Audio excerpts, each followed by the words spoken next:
Jadi saya mohonlah kepada ibu-ibu yang baru lahirkan anak, gunakanlah ataupun terimalah nasihat daripada doktor-doktor untuk dapat vaksin seperti yang dijadualkan. Pada tahun ini, sehingga 9 Julai 2025, sebanyak 41 notifikasi telah diterima bagi kes disyaki pertusus dan hanya satu kes saja yang telah disahkan positif berdasarkan ujian makmal. Ini adalah kerana ada banyak persamaan di antara batuk biasa dengan pertusus. Hanya boleh dikenal pastikan apakah ini pertusus ataupun batuk biasa, demam biasa dan sebagainya melalui ujian-ujian makmal. Ini merupakan penurunan sebanyak 96.6% di mana sebanyak 29 kes pertusus telah dikesan di negeri Perak bagi tempoh yang sama pada tahun 2024.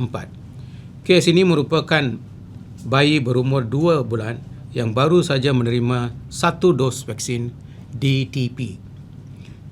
Sebelum bergejala, kes telah diberi rawatan antibiotik dan telah sembuh sepenuhnya. Ini adalah kerana bayi itu dapat sekurang-kurang 1 vaksinasi. Kalau langsung tak terima ini, bahaya. Jadi saya mohonlah kepada ibu-ibu yang baru lahirkan anak, gunakanlah ataupun terimalah nasihat daripada doktor-doktor untuk dapat vaksin seperti yang dijadualkan. Ada jadual, 6 bulan sekali dan sebagainya. Sebanyak 4 kontak rapat telah dikesan dan kesemua kontak adalah negatif bagi pertusus. Tiada kes kematian disebabkan pertusus telah dilaporkan di Perak setakat ini. Bagi kejadian wabak, tiada wabak pertusus telah dikesan di Perak pada tahun ini berbanding dengan pada tahun 2024 di mana sebanyak 4 wabak telah dilaporkan. Setakat ini situasi penyakit pertusus adalah terkawal di Perak. Jabatan Kesihatan Negeri Perak akan terus memantau trend penyakit ini dari masa ke masa.